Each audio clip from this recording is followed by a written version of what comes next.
দেখো সুকর্ণা, প্রথমে যে জিনিসটা আমি জানাবো যে সৈফ আলী খানের বাড়িতে এই মুহূর্তে মুম্বাই পুলিশের 7টি টিম পৌঁছে গিয়েছে এবং তারা এই ঘটনার তদন্ত করে দেখছে যে কিভাবে গভীর রাতে এক অজ্ঞাত পরিচয় ব্যক্তি একটি অস্ত্র নিয়ে তার বাড়িতে ঢুকে পড়ল এবং অভিনেতাকে 6 বার কোপ মারল এবং এখন গুরুতর আহত অবস্থায় লীলাবতী হাসপাতালে চিকিৎসাধীন রয়েছেন সৈফ আলী খান।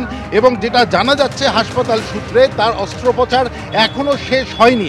চিকিৎসকরা এটা জানিয়েছেন যে সৈফ আলী খান বিপন্মুক্ত, কিন্তু একটি ছুরির কোপ তার শিরদাঁড়ার অত্যন্ত কাছ ঘেঁষে বেরিয়ে গিয়েছে এবং যদি সেই আঘাত গুরুতর হতো তাহলে প্যারালিসিস হওয়ার একটা প্রবল সম্ভাবনা ছিল বলেও জানিয়েছেন চিকিৎসকরা।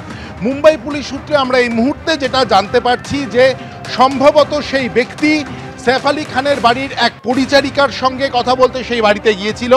সম্ভবত সেই পরিচারিকাই তাকে ডেকেছিল সেই বাড়িতে এবং তাদের মধ্যে প্রবল তর্কাতর্কি শুরু হয় এবং সেই তর্কাতর্কির সময় ওই ব্যক্তি ধারালো একটি অস্ত্র নিয়ে, ছুরি নিয়ে সেই পরিচারিকার ওপর আক্রমণ করতে গেলে সৈফ তাকে থামাতে যান এবং সেই সময় সৈফের ওপর চড়াও হন ওই ব্যক্তি এবং তাকে 6 বার ছুরি দিয়ে আঘাত করেন। তার ঘাড়ের কাছে অত্যন্ত গভীর একটি আঘাত রয়েছে, প্রায় 10 ইঞ্চি গভীর আঘাত রয়েছে সৈফ আলী খানের ঘাড়ের কাছে।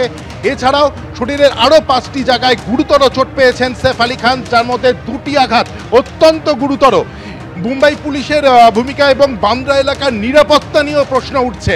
আমরা গত বছর যে ঘটনা দেখেছি যে সলমান খানের বাড়িতে গুলি চলেছে, তাকে প্রাণনাশের হুমকি পেয়েছেন তিনি, বারংবার ফোন করে প্রাণনাশের হুমকি দেওয়া হয়েছে শাহরুখ খানকে।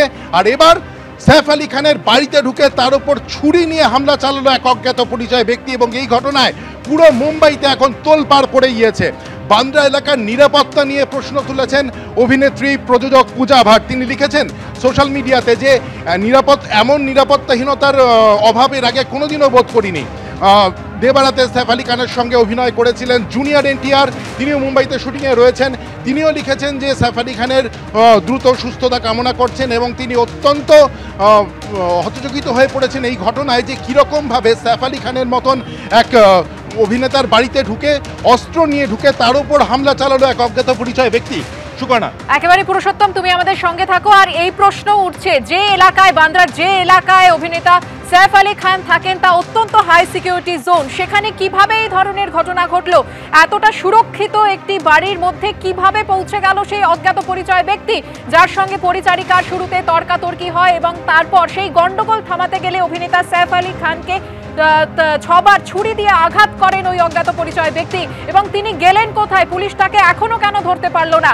ইতিমধ্যেই যেমনটা তুমি জানালে যে বান্দ্রা অঞ্চলে নিরাপত্তা নিয়ে প্রশ্ন তুলতে শুরু করেছেন আরও অভিনেতা অভিনেত্রীরা। এই প্রশ্ন তো উঠবেই, তার কারণ অভিনেতা সৈফ আলী খান গতকাল রাতে, যখন গভীর রাতেই হামলা চলে, তখন তার স্ত্রী অভিনেত্রী করিনা কাপুর খান তিনিও উপস্থিত ছিলেন এবং তারপর তাকে হাসপাতালে নিয়ে যাওয়া হয়।